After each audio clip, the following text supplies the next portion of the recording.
Trophic Cascade by Camille Dungy. Camille Dungy is an American poet and professor.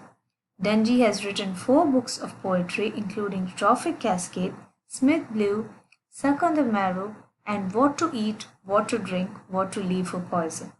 She also has a memoir entitled Guidebook to Relative Strangers.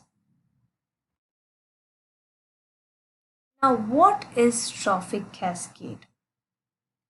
Our ecosystem has a balanced food chain. The addition or deletion of a species in the food chain can affect the food chain from top to bottom. In this particular poem, Trophic Cascade, Dungy describes the same as she speaks about the disruption of the ecosystem in the Yellowstone National Park. In the 1920s, government policy allowed the extermination of Yellowstone's gray wolf, the apex predator, and it triggered off an ecosystem collapse known as Trophic Cascade. As a result, the elks or the large deers grew in number, and it resulted in an overgrazing of trees and that were needed for beavers for food, birds for shelter, and again for the beavers for dam building. Also, without wolves, the coyote became an apex predator, driving down populations of antelope, red fox, and rodents, and also birds that preyed on small animals. The beavers virtually disappeared. And finally, you see in 1995, through use of the Endangered Species Act, the conservation community reintroduced the grey wolf to restore balance, and the impact was dramatic. And this dramatic effect and this cascade effect is what is described in this poem, Trophic Cascade. Coming to the poem. After the reintroduction of grey wolves to Yellowstone and as anticipated, their culling of deer, trees grew beyond the deer strand of the mid-century. As I've already mentioned, the grey wolves were once again introduced, according to the Act, to Yellowstone, and as expected, their culling of deer, the deers reduced in numbers, and because the deers reduced in number, trees grew beyond the deer strand of the mid-century. As a result of the removal of deers, the trees that the deers had been grazing on began to grow. There was a deer strand in the mid-century, says Dungy, that is a reduction of deers in the mid-century that caused the trees to grow in large numbers. She returns to the context of Yellowstone National Park and says that in this case, trees grew beyond even that particular instance. And because of their growing habitat, the songbirds began increasing. These birds scattered seed for underbrush. Underbrush, shrubs and trees forming undergrowth in a forest. In that undergrowth, hares or rabbits warrened. The rabbits burrowed in that cover. And in small animals like vole, weasel, and water shrew also returned. And also returned birds like the hawks, falcons, bald eagles, and kestrel. It is said that the shade of these trees, eagle shade and kestrel shade, the shade of these birds on the top fell on the small streams, runnels. The small streams, runnels that had berries growing on its sides. The shades of these birds fell on the streams or runnels which had berries growing on their sides. And how did these berries grow? Because deers no longer rummaged or searched here. Because deers no longer existed, they were reduced in number, particularly the ones that were there were culled by the wolves, and those that had remained were cautious as they were now scared of being surprised by wolves. And these berries growing on the sides of the streams brought bears. The undergrowth and the willows brought beavers who dammed or built dams. Muskrat, aquatic rodents, came to the dams, and along with them tadpoles with the night songs of their fathers, the frogs. Water striders, small water insects, and gray American dipper, a bird, bobbed up and down in the fresh streams. Fishes stayed. The bears who fished also killed deer fawns. Fawns were the young ones of the deer, and as the bears killed the deer fawns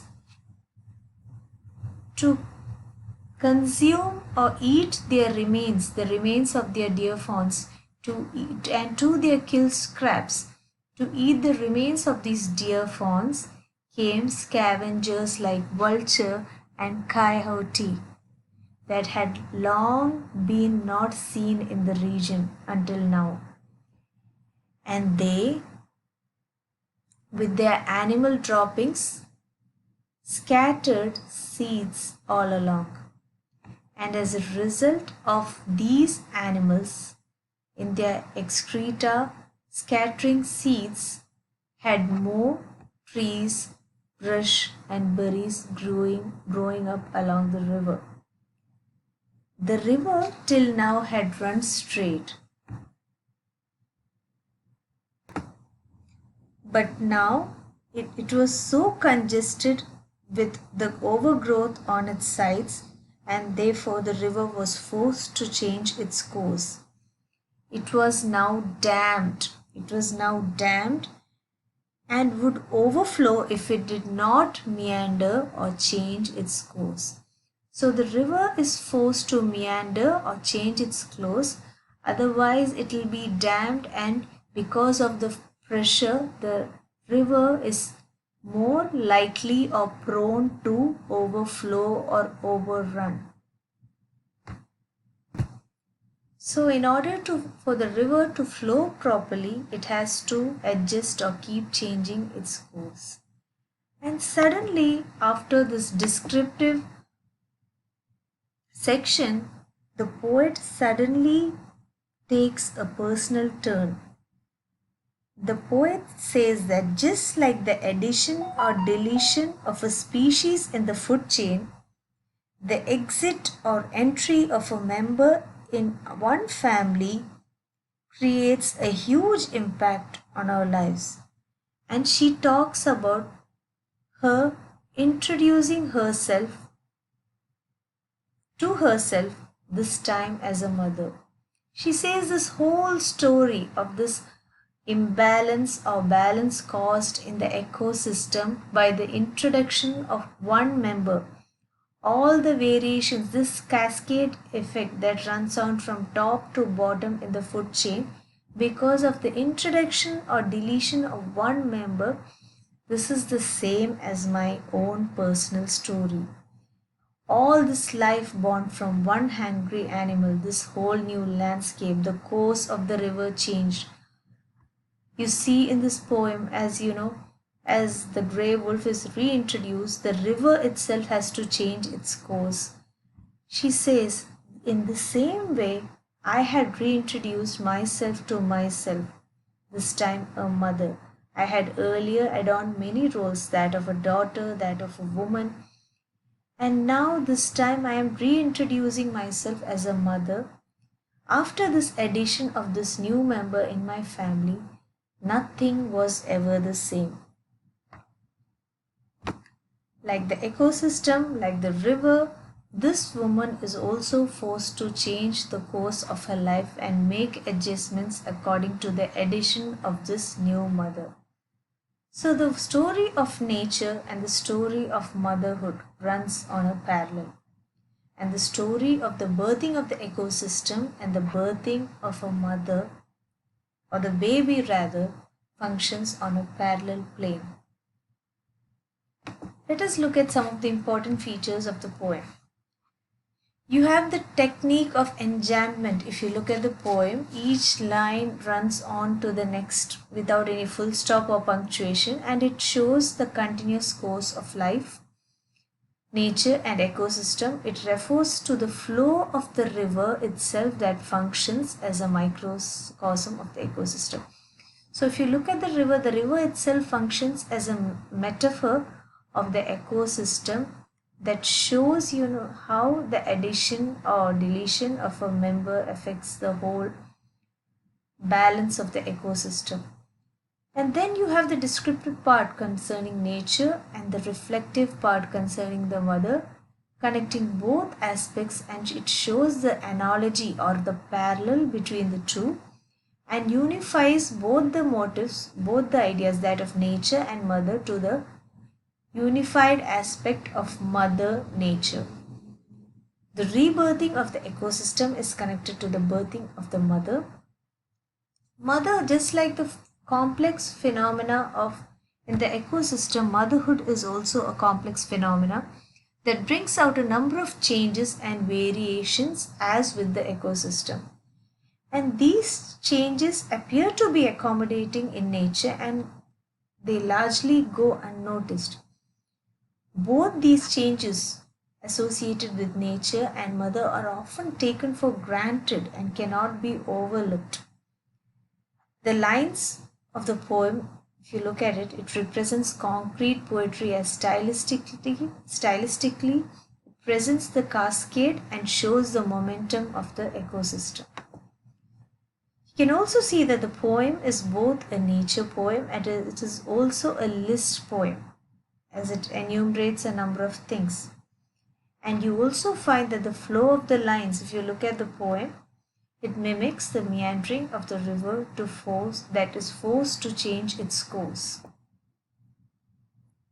So to conclude once again, you can see that the growing deer population is reduced by the reintroduction of wolves at the Yellowstone National Park. As a result, there are a number of changes in the ecosystem, and cascade means passing on successfully from top to bottom. In this case, as wolves are introduced, the effect in the food chain cascades from top to bottom. Trophic means relationships between species in a food chain. Therefore, trophic cascade means the top-bottom effect in food chain where a predator species is added or removed. As the poet describes the whole phenomena in Yellowstone National Park, towards the end of the poem, the poetess suddenly takes a personal turn and she asserts that in our lives also, when a member enters or exits from our family, the balance and equations in our life also changes. She says that when she had a baby, she reintroduced herself to herself. Her whole life had changed, priorities had changed. Similarly, when somebody in our family dies, our lives drastically change. Life becomes a river suddenly forced to change its course. So thank you, and that's all for today.